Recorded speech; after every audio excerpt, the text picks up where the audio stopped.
Hey guys, I am coming to you right now because I am going to show you what I have up for this week for our speech and language homework. So, I have started a Google Classroom for speech and I have invited all of you to it, um, except for preschool. And preschool is not, they do not have username and password to log into stuff. So, I'm going to send a reminder out about this, but if parents want to send me their email addresses, I don't care to email them the homework, or if they need paper packets, we're available to do that as well. So I just want to kind of go over this with you and show you what you're going to be doing. So, this is actually just a spring activity where you can kind of make a speech craft, which is a strawberry, but you don't have to do that at all. You don't have to print this out. The main thing for you to do is to go through here and find what sound you're working on. So, all the sounds are listed throughout this document, and you just need to find whichever one you're working on. So, if you're working on Z's, for example, this will be the strawberry that you complete. What you need to do, they all have your sound in initial, medial, and final position.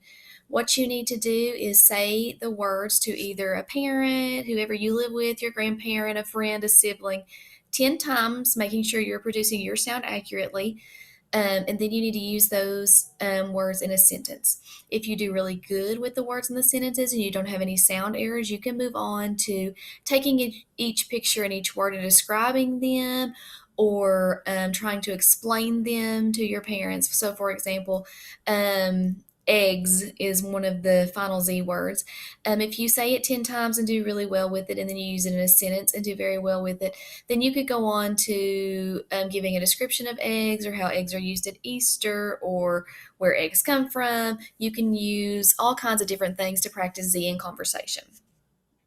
So all the sounds are listed in this document. You just need to find yours. If you scroll down, if you continue to scroll down below all the articulation sounds, there's blends at the end as well.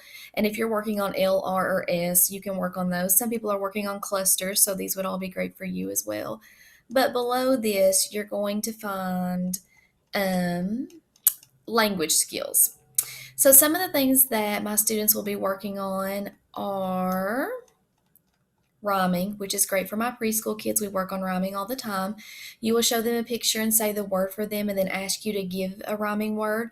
They may not be able to give you a rhyming word independently, and that's okay. This is a new skill for them.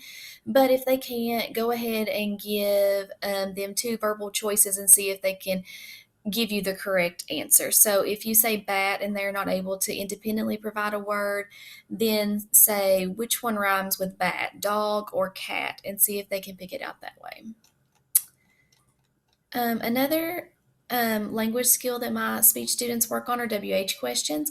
The very first WH question sheet you see is going to be a mixture. So who, what, when, where, why, and how.